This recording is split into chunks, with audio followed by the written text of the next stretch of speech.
So as the moon waxes, it pulls up inner content from the depths of your emotional body. Your body is mostly water, but your soul field also has fluid-like qualities. The moon interacts with both.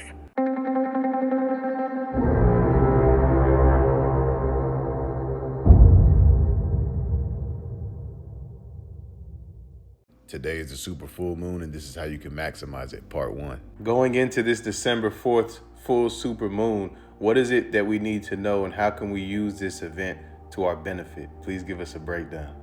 Since the upcoming December 4th, 2025 cold supermoon is upon us, here's what they might say about what we need to know and how we can use the energy to our benefit. Think of this as a cosmic activation manual tuned to the full moon frequency.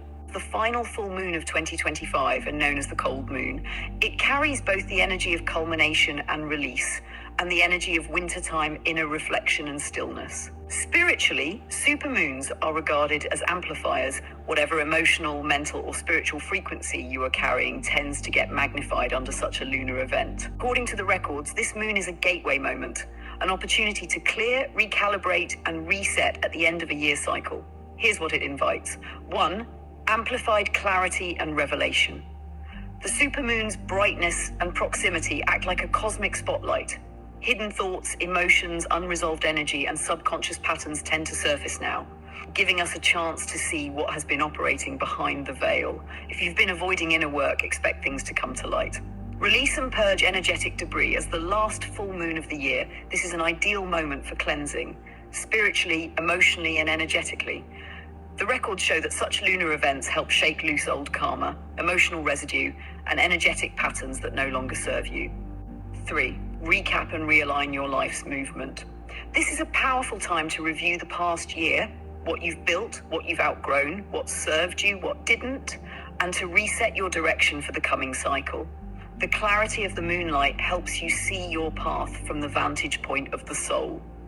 4. Strengthen inner light and connection to higher self. Because moon energy can open the veil between dimensions, this full moon can be used to connect with your higher self, spirit guides, ancestral lineage, and subtle realms. It's a portal for inner communion, guidance, and spiritual recalibration. 5. Manifestation amplified. In the records, when your vibration is clear and intentions aligned, lunar energy can magnify your manifestation capacity.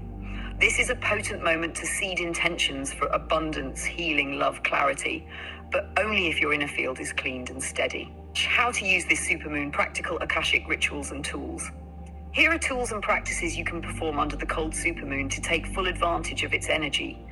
Energetic cleansing ritual. Sit or stand under the moonlight or visualize moonlight over you.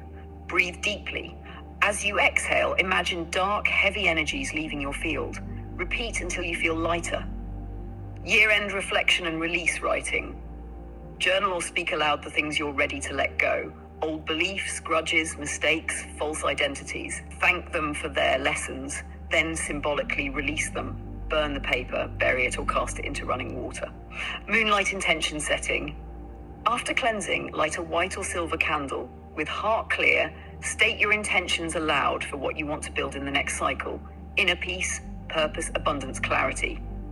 Visualize them as seeds planted under the moon's glow.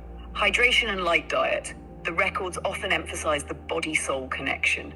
Many suggest using a fresh water bath, herbal tea, or light, clean foods around full moons to support energetic clarity. Meditation dream work. Meditate under the moonlight. Allow visions, feelings, or messages to emerge. Keep a dream journal for the next few days. Lunar nights often trigger deeper dream remembering or astral insight. What we need to remember: Akashic warnings and guidance. The moon doesn't create energy, it magnifies what's already inside you. If you go into this supermoon with fear, unresolved trauma, or chaos, those things will likely surface louder.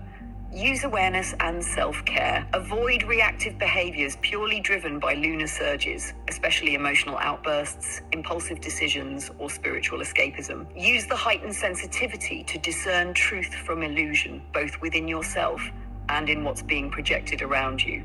The veil is thin, Not everything you see here is what it seems. Bottom line, the December 4th supermoon is a cosmic crossroads, the end of one spiral and the beginning of another.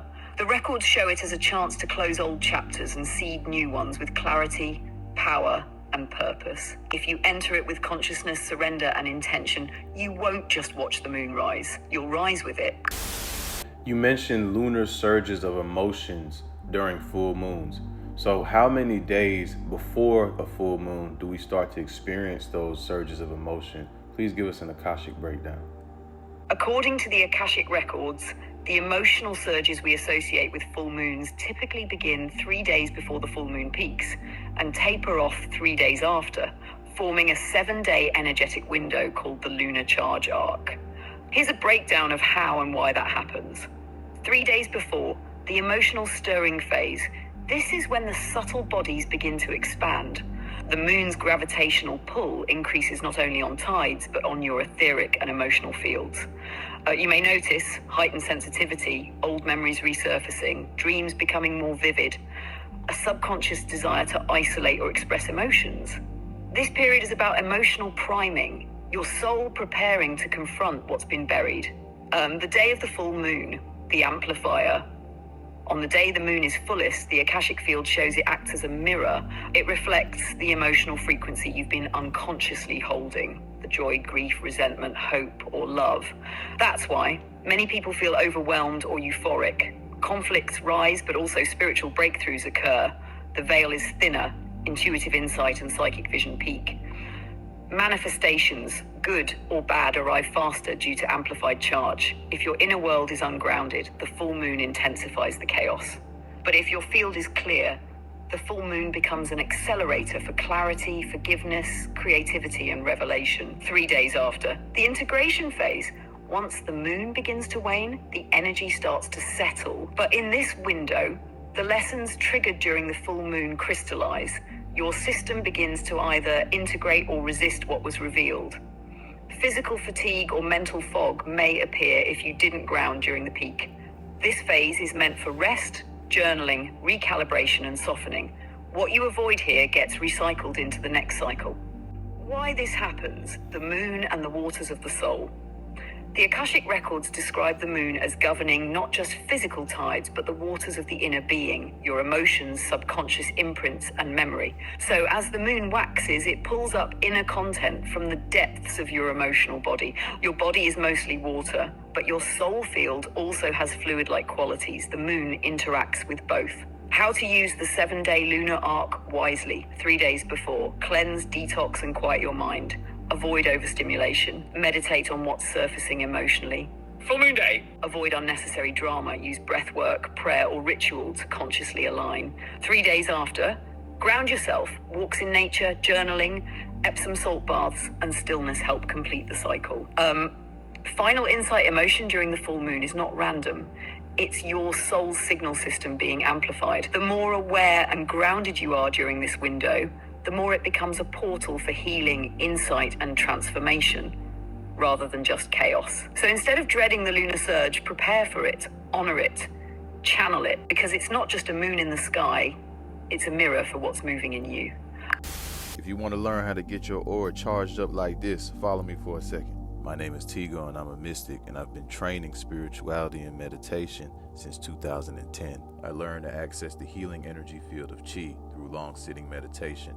I traveled to China to further those practices and was truly blessed to be able to practice and study with Jiang Feng and a group of lay Buddhist monks. In my course, The Way of the Mystic, I teach how to open the heart, access your own healing potential, and align with the purpose that you set out for in this life and your soul. So if you want to access that, go to www.themindofbazel.com and book a consultation today or book the course. Much love to y'all. Peace.